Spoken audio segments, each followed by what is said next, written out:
नमस्कार दोस्तों, सिन्हा स्टॉक्स के यूट्यूब चैनल में एक बार फिर से आप सभी का बहुत बहुत स्वागत है। और आज इस लर्निंग सीरीज में हम बात करने वाले निफ्टी की। निफ्टी को देखोगे तो यहाँ पे 14 पॉइंट नीचे बंद हुई है। बैंक निफ्टी का वीडियो ऑलरेडी डाल दिया है, जरूर देखिएगा। 171 पॉइंट नीचे बंद हुई है।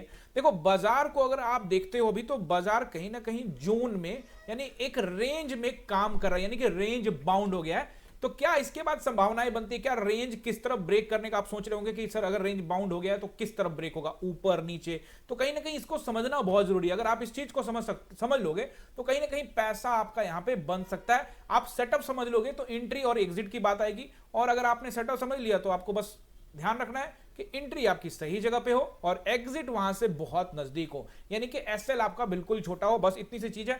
ओवरऑल आप देखोगे निफ्टी को पहले 5 मिनट के टाइम फ्रेम में देखेंगे तो देखोगे, आपको लास्ट वीडियो में बताया था क्लियर कट कि 23,000 का यहाँ पे जो नंबर है वो कहीं ना कहीं रेसिस्टेंस है। वहीं पे ओपन होता है, सीधे नीचे आता है, लेकिन उसके बाद वापस ऊपर जाके फिर नीचे आता है। तो यहाँ पे थोड़ा सा ना बियर्स हावी होते हैं, फिर उसके बाद थोड़ा सा बाजार को ऊपर ले गया और फिर बियर्स यहाँ पे कंट्रोल करते हैं मार्केट को। लेकिन उसके बाद से मामला एकदम से पलट जाता है। आप देखोगे लगभग यहाँ पे अगर आप टाइम फ्रेम की बात करते हो तो लगभग 11:15 बजे के आसपास से, 11 के आसपास से बाजार जो है ऊपर की ओर जाने लग जाता है। लेकिन ऊपर की ओर भी ऐसे नहीं जा रहा है कि सीधे जा रहा है, नहीं। बहुत देखोगे यहाँ ऊपर गया, फिर पूरा प्रीमियम अगर यहाँ पे किसी ने लिया भी है तो अगर आप स्कैल्पिंग आज नहीं कर रहे तो फिर आपके लिए दिक्कत है। यहां से कॉल, फिर पुट कॉल, यानी कि बाजार जो है वो एक तरफा नहीं, धीरे धीरे बीच में विक बनाते हुए, रेड कैंडल बनाते हुए धीरे धीरे कहीं ना कहीं फिर से 23,000 को टेस्ट करने के लिए वहां पहुंचा। लेकिन फिर से जाते जाते छोटा सा रिजेक्शन मिला है। तो क्लोजिंग मिली है 945 के पास। 5 मिनट के टाइम फ्रेम में जरूर आपको यहाँ पे 923 दिख रहा है, but one day time frame में जिसको क्लोजिंग मिली है वो 945 के आसपास मिली है। लेकिन इससे एक बात साफ हो जाता है कि 23,000 यानी कि 23,000 अभी भी एक अच्छा रेसिस्टेंस बना हुआ है। इसी सब चीज को यहां पे हम लोग देखेंगे कि बाजार में हम लोग किस तरह से ट्रेड बना सकते हैं। कल का दिन अगर आप देखोगे, देखो गाइस, कल का जो दिन है, कल है 19 फरवरी, यानी कि छत्रपति शिवाजी जयंती है। और अगर आपको मैं यहां दिखाऊं तो आप देखोगे कि क्लियरिंग हॉलीडेज होता है यहाँ पे। छत्रपति शिवाजी महाराज की जयंती है 19 फरवरी, वेडनेसडे, कल होगा क्लियरिंग हॉलीडेज। ट्रेडिंग हॉलीडेज नहीं है, बहुत से लोग कंफ्यूज हो जाते हैं। ट्रेडिंग हॉलीडेज जो आएगा वो अब महाशिवरात्रि के दिन यानी कि 26 फरवरी को होगा। क्लियरिंग हॉलीडेज मतलब आपका जो पैसा वगैरह है वो सब क्लियर नहीं होगा उस दिन। पैसा आपको आपके अकाउंट में सेटल नहीं करेगा। पैसा जो आप ट्रेड में कमाओगे, गमाओगे, जो भी करोगे, वो पैसा अगले दिन यानी कि 20 फरवरी को जाके सेटल होगा। 26 फरवरी को महाशिवरात्रि के दिन दोनों हॉलीडेज रहेंगे। ट्रेडिंग हॉलीडेज, ट्रेडिंग बंद होगी, और क्लियरिंग हॉलीडेज भी रहेगा। ठीक है, अभी हम लोग वापस आ जाते हैं। देखो बाजार को पहले समझने की कोशिश करोगे तो सब कुछ बहुत आसानी से समझ में आएगा। ये एक जोन क्रिएट कर रहा है, ठीक है। जोन का रेंज अपर है 23,000 जो कि अब रेसिस्टेंस है, और जोन का जो लोअर है वो है लगभग 800 का एरिया। बीच में एक दो बार देखोगे तो 750 भी गया, लेकिन उसको नहीं मानते, बीच में वो छोटा मोटा रहता है, कोई दिक्कत नहीं है। तो 800 से 23,000 यानी कि 200 पॉइंट का एक रेंज में 3 दिनों से बाजार कहीं ना कहीं कामकाज कर रहा है। और ऐसी स्थिति में रेंज ब्रेक होने के बाद आपको एक अच्छा पैसा मिल सकता है। अब आपको यह समझना पड़ेगा कि एज किस तरफ है। देखो एज जो है वो नीचे की तरफ ज्यादा है। अगर ऊपर की ओर ब्रेक करता है, देखो आप ये नहीं बता सकते कि किस तरफ ब्रेक करेगा। मैं एज की बात क्यों कर रहा हूं, इसको आप पूरा देखिए, पूरा समझिए बिना स्किप किए, वो तो समझ में आएगा। एज मतलब अगर नीचे ब्रेक करता है तो बहुत अच्छा ब्रेक करेगा और बाजार 660 या फिर 22,600 के आसपास में आता हुआ दिख सकता है, जहां आपको अच्छा खासा पैसा बन सकता है। लेकिन अगर मैं उसको ऊपर की ओर जाता हुआ देखता हूं तो फिर मैं क्या देखता हूं कि 23,060 के ऊपर में भी रेसिस्टेंस है, 23,100 पे भी रेसिस्टेंस है। तो ऊपर में रेसिस्टेंस बहुत तगड़े तगड़े हैं, और कहीं ना कहीं उस तरीके से जो है कॉन्फिडेंस नहीं आएगा। फिर से मैं आपको बता रहा हूं कि कॉल साइड में अगर ऊपर की ओर ब्रेक करता है तो यहां पे मैं पर्सनली अवॉइड करूंगा, और अगर मुझे अच्छा लगा इंट्राडे में तो लॉट साइज कम करके ही जाने का सोचूंगा। आप अपने हिसाब से डिसीजन ले सकते हैं। देखिए मैं आपको ये बिल्कुल भी फोर्स नहीं कर सकता तो कि यहां पे कॉल ले लो, यहां पे ऐसे करो। मैं आपको सिर्फ सिखाना चाहता हूं कि चीजों को एनालाइज करिए। बाजार बियरिश है, पूरी तरह से सेलर के कंट्रोल में है। आप इसको 5 मिनट के टाइम फ्रेम पे नहीं समझ पाएंगे। आज से हम लोग वन डे टाइम फ्रेम पे, यहां मैं आपको सपोर्ट रेसिस्टेंस भी बताऊंगा। तो अगर आप देखोगे तो पिछले 27 सितंबर से जो कहानी शुरू हुई है अभी तक वो लिखी ही जा रही है, ठीक है। और हमें नहीं पता कि कहानी अपने आखिरी पन्ने पे है कि अभी इसके कई पन्ने भरे जाने हैं। तो अगर ये जो रेंज है, अगर और भी पन्ने बचे हुए हैं तो बाजार और नीचे के लेवल को टेस्ट करने के लिए जा सकता है। और अगर कहानी पूरी हो गई है तो ठीक है, वापस से फिर से ऊपर की ओर जाएगा, लेकिन ये कहना थोड़ा सा मुश्किल है। मैं आपको पहले भी बता चुका हूं कि अप ट्रेंड आप तभी मानना जब वो 24,200 का एरिया को ब्रेक करके ऊपर में कामकाज करना स्टार्ट करते। अब तो 23,800 के ऊपर में भी कामकाज करेगा तो थोड़ा सा हिम्मत जरूर मिलेगा, क्योंकि ये अब इसका जो हाई है, लास्ट हाई, वो ये है 23,800। ठीक है, तो कहीं ना कहीं बाजार अभी एक अच्छे खासे मोमेंटम, डाउन साइड के मोमेंटम में चल रहा है, और इसमें अगर आप जबरदस्ती के कॉल ढूंढते हो तो कहीं ना कहीं आप खुद समझ सकते हो कि आप क्या सोच रहे हो। अब आपको यह समझना है, अगर आप स्कैल्पिंग पर्पज से जा रहे हो कॉल में, पुट में, तो कोई दिक्कत नहीं है, लेकिन यहां पे एक बड़े आप पोजीशन बना के बैठ गए कॉल में, और अगर सेलर्स कंट्रोल मार्केट में कोई सेलर्स आकर अपना माल बेचता है और आपका सिस्टम में स्टॉप लॉस नहीं है, तो आप अच्छा खासा पैसा यहां पे गंवा सकते। तो इसीलिए मैंने आपको ये चीज कहा। अब मैं आपको वन डे टाइम फ्रेम में सपोर्ट रेसिस्टेंस बता देता हूं, और साथ में आपको बताता हूं कि मार्केट क्या यहां पे सोच रहा है और आपको किस तरह से तैयारी करनी चाहिए। आई होप कि आपने जो भी चीज मैं आपको बताता हूं उसको आप प्रॉपर तरीके से नोट करते हैं, उसी तरह से सपोर्ट एंड रेजिस्टेंस को भी नोट कर लीजिएगा। देखिए गाइस, यहां पे जो मार्केट है ना, वो पिछले 3-4 दिनों से एक रेंज में, जो मैं आपको अभी समझाने का कोशिश करूंगा, उससे पहले कि सपोर्ट एंड रेजिस्टेंस आपको बताऊं, उससे पहले आप सभी से रिक्वेस्ट कि चैनल पे नए हैं तो जल्दी से कर लीजिए चैनल को सब्सक्राइब, और साथ में बेल आइकन दबा दीजिए, ताकि इस चैनल पे जो भी इंफॉर्मेटिव वीडियो आए आप तक सबसे पहले पहुंचे। अगर आप बेल आइकन दबा के रखोगे तो आपका कोई भी वीडियो मिस नहीं होगा। अब देखोगे गाइस, यहां पे पहले तो समझो चीजों को, बहुत आसानी से समझने का कोशिश करो। देखो, सबसे पहले कैंडल नोट करो, ये है 11 फरवरी, इसका लो देखो, कैंडल 11 फरवरी का लो है 986, 22,986, यानी 23,000 का हो गया। अब 12 फरवरी का कैंडल का क्लोजिंग और ओपनिंग देख लो, 23,050, क्लोजिंग 23,045, ठीक है। फिर उसके बाद वाला कैंडल यानी कि 13 फरवरी का लो देखो, 13 फरवरी का लो देखो 22,992, यानी 23,000 हो गया। इसका आप देख लो, ओपनिंग देख लो, ओपनिंग इसका है 23,055, क्लोजिंग देख लो 23,035, यानी 23,000 से 23,055, यानी 23,000 और 23,060 का लेवल आ गया, ठीक है। अब इस कैंडल का, अगले कैंडल का इसका क्लोजिंग देख लो, जो कि है 14 फरवरी का, इसकी क्लोजिंग हमें मिली है 22,929, यानी कि 23,000 से 70 पॉइंट नीचे।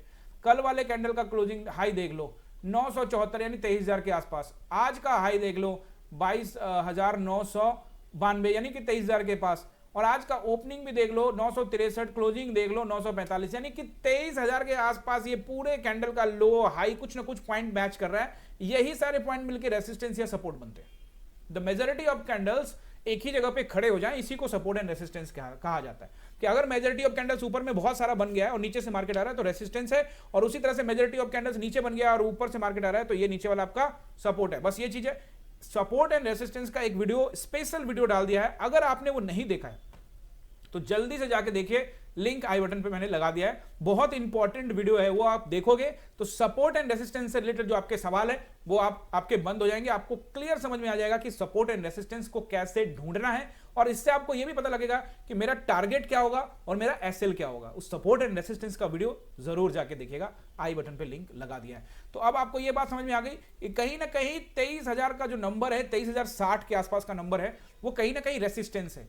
लेकिन हमें एक फॉर्मूला जो रखा हुआ है हमने अपना परमानेंट, कि हम न्यूट्रल रहते हैं, और वैसी स्थिति में जब हमें 23,000 के ऊपर मार्केट जाता हुआ दिखे तो हम क्या करेंगे भैया, हम सतर्क और सावधान हो जाएंगे। 23,060 पर पहुंचेगा, रेसिस्टेंस है, हम वहां से माल बेचने का सोचेंगे। लेकिन उससे पहले मेरी बात को ध्यान से सुनो, उससे पहले एक कैंडल को देखना कि क्या वो कैंडल बेयरिश कैंडल बन रहा है। रेसिस्टेंस पर एक अच्छा बेयरिश कैंडल भी फॉर्म होना चाहिए, ट्विजर टॉप हो जाए, इवनिंग स्टार हो जाए, शूटिंग स्टार हो जाए, कोई ऐसा इन्वर्टेड हैमर हो जाए, कुछ ऐसा कैंडल स्टिक आए, स्पिनिंग टॉप हो जाए, डोजी हो जाए, ऐसा कैंडल जो आपको बता रहा है कि दैट्स इट, अब हो गया, अब इसके बाद मैं नीचे जा रहा हूं, वहां आपके लिए अच्छा पॉइंट मिल सकता है। तो 23,000 से लेकर 23,060 और 100 का पूरा एरिया रेसिस्टेंस है। फिलहाल अभी मुझे उस पर भरोसा है। अगर उसके ऊपर में चला जाए मार्केट और ट्रेड करना स्टार्ट कर दे तो देखेंगे। फिलहाल भाई ऊपर जाएगा तो साइडवेज जैसा ही फीलिंग होना है, फिर बड़ा ट्रेड बनता हुआ नहीं दिखेगा। हाँ, अगर ऊपर जा रहा है और वाकई में बायर्स बहुत तेजी से आ रहे हैं और मार्केट को ऊपर ले जा रहे हैं तो फिर ठीक है, फिर हम वहां पे एक एज लेंगे, लेकिन वहां पे लॉट साइज को मैनेज करेंगे। कम लॉट साइज के साथ ही जाना गाइस, यही अच्छा तरीका है आपको ट्रेड बनाने का। कि बियरिश मार्केट में, डाउन ट्रेंड में, अगर अप ट्रेंड आता है किसी दिन इंट्राडे में, तो वहां पे यही अच्छा तरीका है। ये फॉर्मूला जांचा परखा हुआ है, आप अपने स्तर से सोच सकते हो। अब देखोगे नीचे, ऊपर तो मैंने आपको रेसिस्टेंस बता दिया 23,000, 23,060 और 23,100 का एरिया। अब सपोर्ट नोट करिए। सबसे अच्छा सपोर्ट आज भी गाइस वही है, 22,860 और 22,800 का नंबर। इसके बाद ही कुछ कहानी लिखा जाएगा। अब ये जो है, ये जो पन्ना है बहुत ही क्रूशियल है। अब इसके नीचे अगर कहानी निकली है तो भैया इसको पूरा भर दो और फिर इसके नीचे। अब आप पूछोगे कल क्या उम्मीद है, देखो मैं उम्मीद की बात यहां पे करूं तो यहां पे देखोगे कि आपको बता रहा हूं कि ऊपर रेसिस्टेंस है और मैं मान लेता हूं कि ये जोन है, तो जोन के ऊपरी स्तर पे, जब भी जोन के ऊपरी स्तर पे मार्केट आता है तो फिर नीचे आने की संभावना होती है, जब भी नीचे जाता है तो ऊपर जाने की संभावना होती है। देखो आज कल भी मार्केट नीचे आया था, मतलब नीचे खुला, खुलने के बाद ऊपर चला गया। आज देखोगे खुला यहां, मतलब ऊपर खुला और खुलने के बाद फिर नीचे आया, फिर जाके ऊपर बंद कर दिया, यानी नीचे ऊपर हो रहा है। वैसी स्थिति में कल नीचे के आने के चांसेस ज्यादा यहां से एज दिया जा रहा है। तो अगर ये ट्रैप करने का कोशिश करें, ऊपर की ओर खुल जाता जाए तो हो सकता है कि एक ट्रैप हो। तभी मैं आपको कह रहा हूं कि आप कंप्रोमाइज करना अपने लॉट के साथ में, कॉल साइड में कम लॉट से जाना। और अगर बाजार नीचे आता हुआ दिखे तो फिर आप बेफिक्र प्राइस एक्शन को ध्यान रखना है। ऐसा नहीं कि बस सर ने बोल दिया और कूद गए, प्राइस एक्शन को ध्यान रखिएगा। I hope support and resistance note कर लिया होगा। वीडियो पसंद आता है तो अपना लाइक वाला बटन भैया नीचे है दबा दीजिए और अपना बहुमूल्य कमेंट जरूर करिएगा। अगर आपको अच्छा लगता है तो कमेंट करिए और आपका कोई सवाल रहता है तो जरूर यहां पे पूछिए। एक भाई का सवाल आया था जोमैटो के बारे में, तो गाइज जोमैटो के बारे में एक बार देख देता हूं क्योंकि उन्होंने कहा था, नहीं तो फिर यहां पे याद आ गया मुझे, नहीं तो ये रह जाता उनका। चलो कोई बात नहीं, याद आ गया तो अच्छी बात है। तो अभी यहां पे हम लोग एक बार जोमैटो को देख लेते हैं। ओवरऑल निफ्टी का जो एनालिसिस वीडियो है वो अब क्लोज हो चुका है, जोमैटो जाते जाते एक बार देख लेते हैं। तो हम लोग यहाँ पे एक बार आपको ले आता हूँ जोमैटो के अंदर।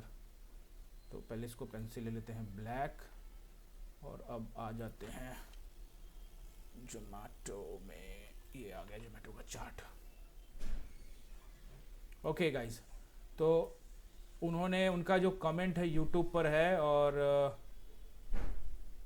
यूट्यूब पर उन्होंने कहा है मुझसे कि शायद उन्होंने 249 रुपये के भाव में ख़रीदा है। तो अगर इसको देखा जाए तो ये 222 रुपये के भाव पे चल रहा है और वो चाहते हैं कि यहाँ पे क्या किया जाए। गाइज मैं आपको एक बार फिर से बता दूं, आप ज़रूर एक बार जब आप ट्रेड लेते हो तो अपने रजिस्टर्ड एनालिसिस से ज़रूर पूछ लिया करिए, क्योंकि अगर आप अच्छा ट्रेड बनाना चाहते हो ना कहीं एडवाइज़र की बहुत ज़्यादा ज़रूरत होती है। तो मैं जो आपको बताऊँगा वो एजुकेशनल पर्पज़ से ही है, मैं सेबी रजिस्टर्ड नहीं हूँ, मैं बेसिकली एजुकेशन पर्पज़ से आपको चीज़ें बता रहा हूँ। तो आपको चीज़ों को ध्यान से समझना है। देखोगे यहाँ पे रेसिस्टेंस एंड सपोर्ट ही मैं आपको बता पाऊंगा। देखो बेचना है खरीदना है ये आपका निर्णय होगा। अब आप देखोगे बाजार को जो एक अच्छा सपोर्ट जो मुझे यहाँ पे दिख रहा है जोमैटो के अंदर में, वो बहुत अच्छा, एक तो स्विंग लो है 200 रुपए के आसपास का, बहुत अच्छा सपोर्ट है, ठीक है। अगर वो ब्रेक करता है बाजार तो अगला सपोर्ट जो है वो लगभग 180 रुपए के अराउंड में मिलेगा। फिलहाल ये जो एरिया है वो सपोर्ट है और इस सपोर्ट पर भरोसा किया जा सकता है। लेकिन बाजार की जो हालात है, निफ्टी 50 में शामिल है, बाजार के जो हालात है उसको देखकर बाजार में जिस तरह की गिरावट हो रही है निफ्टी के अंदर में, अगर तेज गिरावट होती है तो हर लेवल टूटता हुआ दिख सकता है। लेकिन अगर आप यहां हिम्मत दिखाओगे, करेक्शन की जहां तक बात करते हैं तो इस जोमैटो के अंदर में जो करेक्शन है लगभग आप देखोगे 33% के आसपास हो गया था और अब जो है 26% के आसपास का चल रहा है। तो कुछ रिकवरी तो हुई है, लेकिन उम्मीद की जा सकती है कि ये 40% तक के आसपास में भी करेक्शन कर सकता है, क्योंकि अगर 200 वाला एरिया को तोड़ देता है तो 180 वाले एरिया को सपोर्ट लेने के लिए आ सकता है। तो फिलहाल इस जगह पे एक सपोर्ट है, आप उसके आधार पर डिसीजन ले सकते हैं। ऊपर जाने की जहां तक संभावना है, अब बाजार जो है जब तक 241 के ऊपर में क्लोजिंग नहीं देता है 245 के आसपास में, तब तक फिलहाल ऊपर जाने की संभावना नहीं है। लेकिन यहां पे आप संयम दिखा सकते हो, धैर्य दिखा सकते हो, अच्छा स्टॉक है। अगर देखो लॉन्ग टर्म इन्वेस्टमेंट हमेशा काम आता है और एक अच्छे स्टॉक में जोमैटो निफ्टी 50 में शामिल किया गया इसको, तो कहीं ना कहीं रेंज के हिसाब से देखते हो तो एक अच्छा स्टॉक है और इसका सपोर्ट एंड रेजिस्टेंस मैंने आपको बता दिया है, निर्णय आपको खुद से लेना है। तो मिलते हैं गाइस नेक्स्ट वीडियो में, तब तक के लिए आप सभी का बहुत बहुत धन्यवाद।